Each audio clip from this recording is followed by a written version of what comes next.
Hi, this is James White from the Liberty Brothers Radio Show, and I have on the line with me Dave Hodges of the Common Sense Show for a Liberty Brothers Radio Show and Common Sense Show exclusive. Dave Hodges is a personal friend of mine. We talk on the phone quite often. I talked to him earlier today, and he told me some alarming news that he received this morning. Actually, very interesting news. And I, as we talked, I said to Dave, we really need to make a recording on this and get this out for everybody to hear about it. So that's what we're doing. We appreciate you joining us here, and we want to turn it right over to Dave Hodges. And Dave, if you can just go right over what we talked about this morning with the Chinese stock market collapse and the information you received earlier today in the wee hours of the morning. Dave Hodges. Yeah, let me back up to Monday to kind of set the stage for this. And something took place on Monday that I didn't fully appreciate the consequences while it was going on. I had driven my son to an athletic practice, and the plan was that I was to meet my wife at the Verizon store in Peoria, Arizona on Lake Pleasant Road. And we went in there with the idea that we were going to upgrade our phones from one version to another.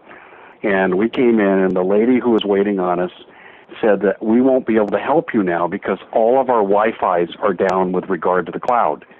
And you have to upload to the cloud using Wi-Fi. And she said, so if you got a new phone today, we wouldn't be able to transfer your contacts. And also she quietly told us that we could go to Costco and get cheaper phones. So I thought, well, okay, we're not married to Verizon, and let's go do some cost comparison, price comparison. So we drove to the Costco, also in Peoria, Arizona, near Bell Road and Lake Pleasant Road, which is a major intersection in northwest Phoenix metropolitan area. And we went into the Costco there, and we said to the guy what would happen at Verizon. He goes, yeah, I know. They're having problems with the cloud and the Wi-Fi and so forth, and it's down everywhere. And so they're a licensed dealer, but they're a licensed dealer for all other servers. So I said, well, let's take a look at AT&T and see what they have. He goes, I'd like to, but you won't be able to do anything with us today because they're down too. And I said, are you telling me that all the cell phone carriers are being impacted the same way? I said, because I can make calls and receive messages. He said, yes. He said, but you won't be able to do what we want to do in terms of transferring your contacts using the cloud. And so we said we'd be in the area for a while, gave him my number. He said to call me back if things changed, and we didn't hear back that day. So we went in yesterday, and everything was back to normal. We completed the transaction. Here's why I'm telling this story, Jim. This wasn't reported anywhere in the media that I saw. Yet there's no question. Here we were at two different outlets regarding cell phones, and all the cell phone carriers were impacted the same way. And usually I'll get emails from people across the country, and they'll say this is going on. But the Hodges family lived this. It isn't something that we're just cooking up here. You know, we wasted about 3.5 hours of our day on Monday that we'll never get back. So I'm saying that to set the stage. So yesterday, everything is as normal. Well, this morning, as is my routine when I transport my son to his athletic practice, it's very early here in the Pacific time zone. And so this morning I received a call just right around 5:30 a.m. Pacific time. And this guy said, I am a high-ranking officer, and I'm paraphrasing now. And he said, I read your article with regard to localized EMP weapon taking down an F-16 near the Mexican border, and it uplinks to satellite technology.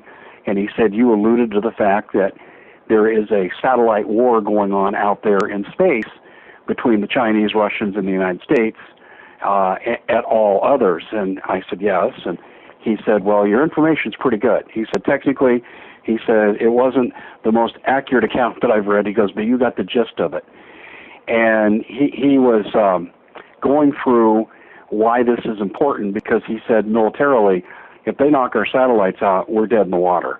He said, we don't have the military base to beat anybody in a war if we don't have over-the-horizon radar that's satellite-dependent. He said our guided missile systems and a lot of our tactical firings off our subs and other ships and airplanes are tied into satellites. And he said, this is critical. And he said, we're always engaged in these conflicts every single day. And he said, and I wanted you to know that, but he said, there's something else I want you to know. Now, this is a half an hour before the stock market opened, and he said to me that today there is going to be a cyber attack on the stock market. And I said, really? It's going to all come down? He goes, no, it's a beta test. He said, little probing action, and he said his information says it comes from within the Department of Justice, and he expressed extreme anger.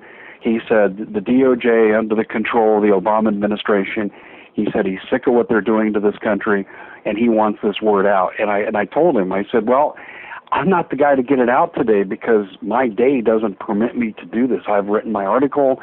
It's up there. It's out there. I'm out and about. I'm away from where I can do anything about this. And I said, but I can suggest other people to you. And he didn't seem to be too interested in that, or he already had other people in mind and didn't tell me.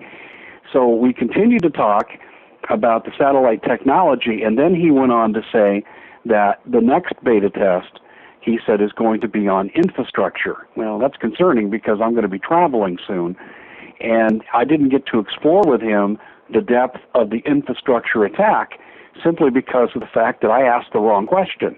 And the wrong question was this, as he was getting very technical with me on satellite technology and saying things that I really didn't have any knowledge of, and I was continually having to ask for clarification, I said, you know, are you with the Air Force Space Command?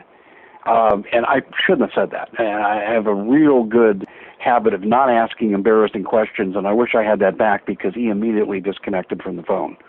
I don't think we were dropped. Well, Dave, let me pause for a second. Let me a couple things here come to my mind right away. Now, and this is going to be supposition certainly on your behalf, but did it give you any indication that these satellite wars that we're talking about? Now, we've heard a lot of chatter about Russia and China, of course, teaming up to come against the United States.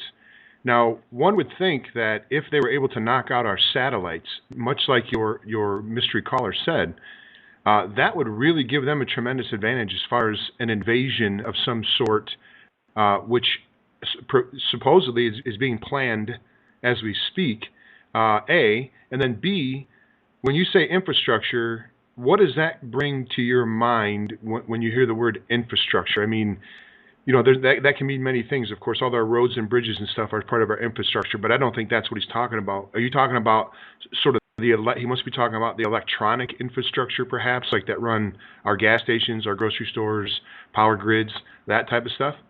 Well, the call terminated before, I got to explore that with him.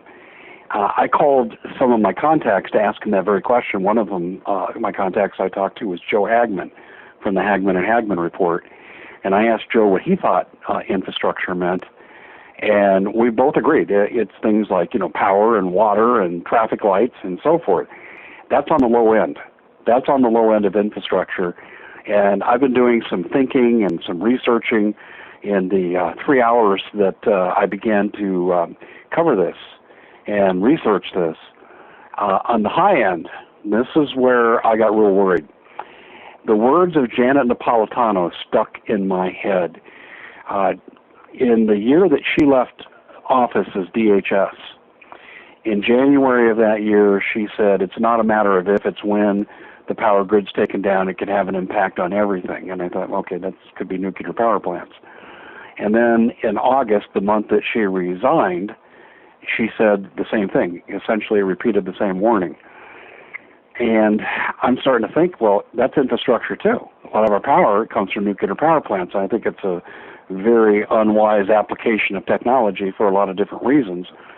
But now I'm thinking, if you had an attack upon the infrastructure and you've got localized EMP weapons, and we have 120 nuclear power plants in North America, and I believe 104 of them are located in the United States. And if I'm wrong on this, I'm very close in the numbers, if not exactly right on the money. This would have a catastrophic effect on good portions of the nation. It wouldn't destroy the entire nation, but you would look at your immediate death curve, probably being somewhere between 10 and 20 million people, and you would look at areas, vast areas not inhabitable for several years, but you'd still have, a lot of Americans being able to survive this, and probably people dying earlier of cancer clusters in many areas and so forth. But this would still be a catastrophic, but not necessarily societal ending event. Well, Dave, riddle this for a second. How about this as a ruse to when the bankers really are going to flush all of our bank accounts out and rob us all? It's just a matter of time, like they've done in Greece. What if they do it under the guise of a cyber attack by Russia and China? They're the ones that were responsible for flushing all of our money. Of course, they're masters at turning the real blame around on other people, and then that sort of motivates the American people to want to go to war. What do you think about that as a possible scenario? Well, I'll give you a chain of custody that I've established several times before, and I think that what you're saying has some real merit because, first of all, the guy who called me today, and he sounded official, and it sounded correct. And I have enough conversations with military personnel that you kind of get the feel of what it sounds like, looks like, smells like. I think he was official in trying to get information out, but I can't say for sure. But I will tell you the answer to your question is it's typical pattern to obviously do a false flag and then have a patsy. And I think we have that patsy. Let's go back to the Judicial Watch report from 2 months ago that clearly showed there's an ISIS base camp 8 miles from El Paso, Texas, 3 miles on the other side of the Mexican border. And I think that it is so clear that ISIS was involved in the takedown of the F-16, and I wrote about this less than a week ago, with a portable EMP weapon tied to satellite technology, and the technology exists. And I've confirmed this with many different conversations I've had whose sources tell these people that this is indeed very, very accurate, that this does exist. So the chain of custody is this. You've got an ISIS base camp, and ISIS is implicated in what I was told by my trusted sources in the takedown of this F-16. Well, who's ISIS involved with this base camp? Well, according to the Judicial Watch report that I have posted on my website at thecommonsenseshow.com, they are tied into the Sinaloa drug cartel. The Sinaloa drug cartel, in a 2007 federal government memo from the DOJ, linked Hamas, Hezbollah, and the Sinaloa cartel, as well as the other Mexican drug cartels as well, too. And they're linked to the Sanchez Paredes, the largest drug cartel in the world, running guns, kids, and drugs. And they're linked across the ocean to Hamas, Hezbollah, Muslim Brotherhood, Al-Qaeda.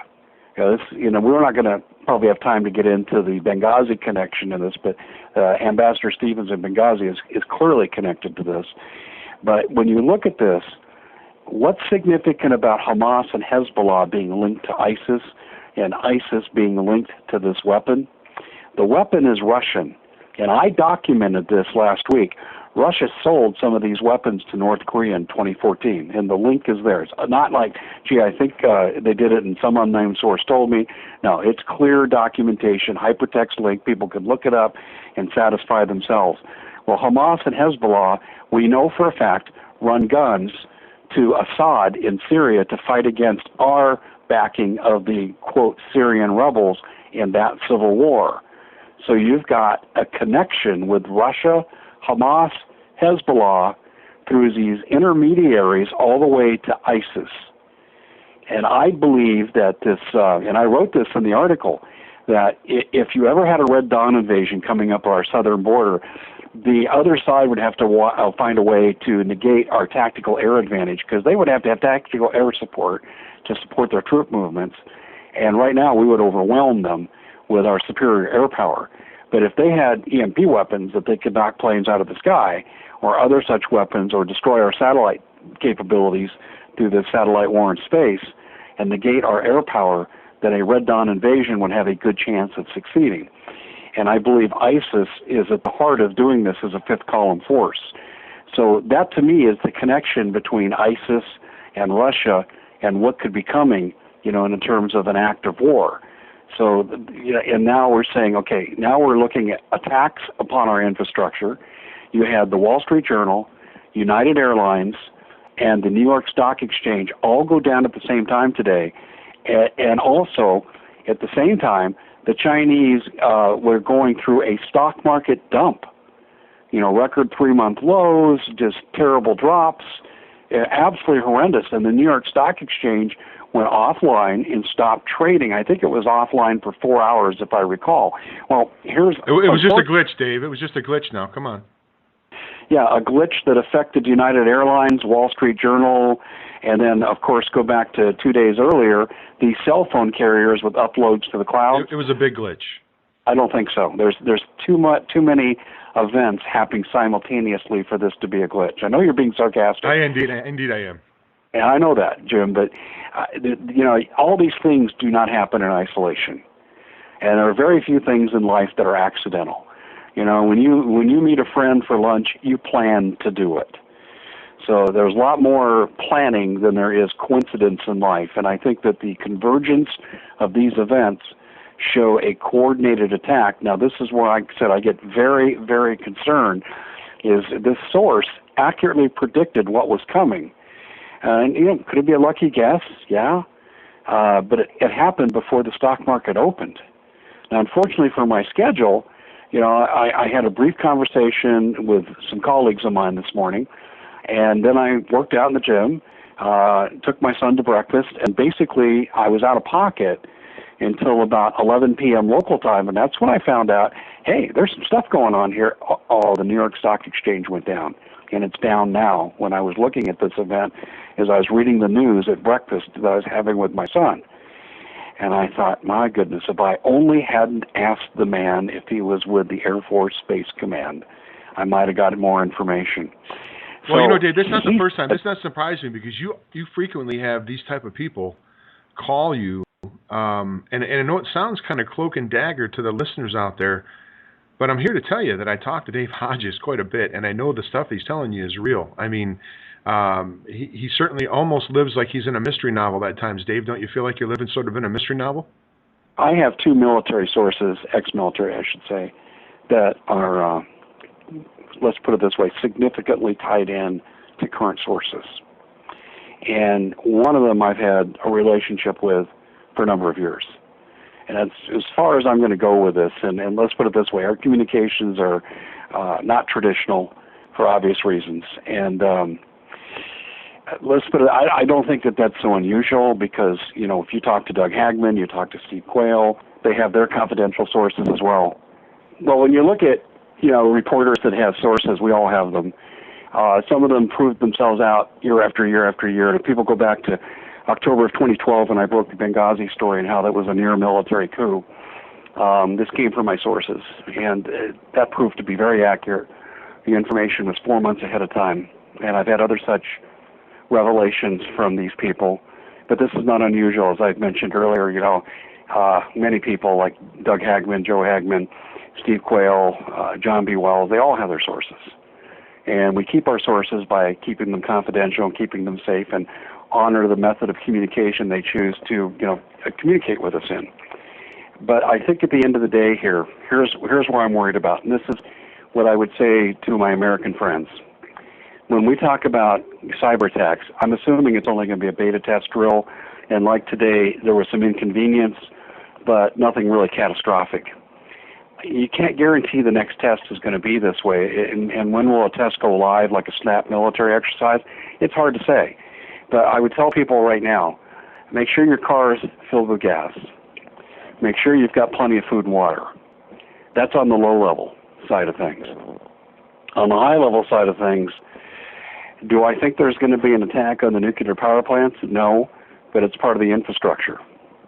And the information I had was the next attack is going to be on the infrastructure, unspecified specifically as to what it was.